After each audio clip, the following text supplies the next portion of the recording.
আসসালামু আলাইকুম, সবাই কেমন আছেন? আশা করি সবাই ভালো আছেন। আলহামদুলিল্লাহ আমি ভালো আছি। তো বন্ধুরা, আজকের এই ভিডিওতে আমি যে ৫টি বিষয় আপনাদের মাঝে তুলে ধরবো আরব আমিরাত প্রবাসীদের জন্য, যে ৫টি বিষয় সমাধান করা খুবই খুবই জরুরি প্রবাসীদের জন্য। নয়তো ভবিষ্যতে আরব আমিরাতে লাখ লাখ মানুষ অবৈধ হয়ে যাবে। বর্তমানে কিন্তু প্রায় ২ লাখের উপরে মানুষ কিন্তু অবৈধ রয়েছে, ভবিষ্যতে আরও হবে।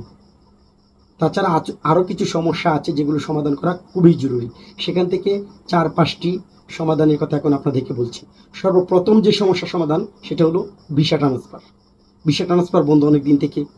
সেটা যদি সমস্যা সমাধান না করা হয় অতি তাড়াতাড়ি, তাহলে ভবিষ্যতে হাজার হাজার মানুষ অবৈধ হয়ে যাবে।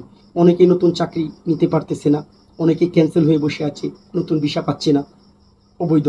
এটা দেখার কেউ নেই, শুধু বলবে রেমিটেন্স দাও, রেমিটেন্স দাও। তারপর আপনার রয়েছে আরবের ঘরের ভিসা, সেটাও বন্ধ ছিল, সেটাও চালু ছিল, সেটাও এখন বন্ধ করে দিয়েছে। লেবার ভিসা তো বন্ধই রয়েছে, সেটা কখন চালু হবে একমাত্র আল্লাহ তাআলা ছাড়া কেউ জানে না। তারপর যারা এখনও অবৈধ তারা নতুন ভিসা নিতে পারতেছে না, ভিসা ট্রান্সফার বন্ধ, ফাইন মাফ করা যাইতেছে না কোনো রকমই, এটাও জরুরি। তারপর ফ্যামিলি ভিসা বন্ধ থাকার কারণে অনেকেই আছেন বিদেশে, কিন্তু তার ফ্যামিলি নিতে পারতেছে না অনেক সুযোগ থাকার পরেও। তারপর বাংলাদেশ কনসুলেটের সেবা অনেকটাই দুর্বল, সেখানেও অনেক কাজ করার দরকার এবং সেবা আরও আপনার উন্নত করার দরকার। এই ৫টা বিষয় থেকে সর্বপ্রথম ২টা বিষয়, সেটা হলো ভিসা ট্রান্সফার এবং লেবার ভিসা। তো লেবার ভিসা চালু হবে কিনা জানি না, তবে ভিসা ট্রান্সফারটা খুলে দেওয়া খুবই জরুরি, নয়তো অনেক বড় বিপদ হয়ে যাবে বাংলাদেশি প্রবাসীদের জন্য। সেটা আর কয়েকদিন গেলেই কিন্তু বোঝা যাবে, এখন বোঝা যাচ্ছে না।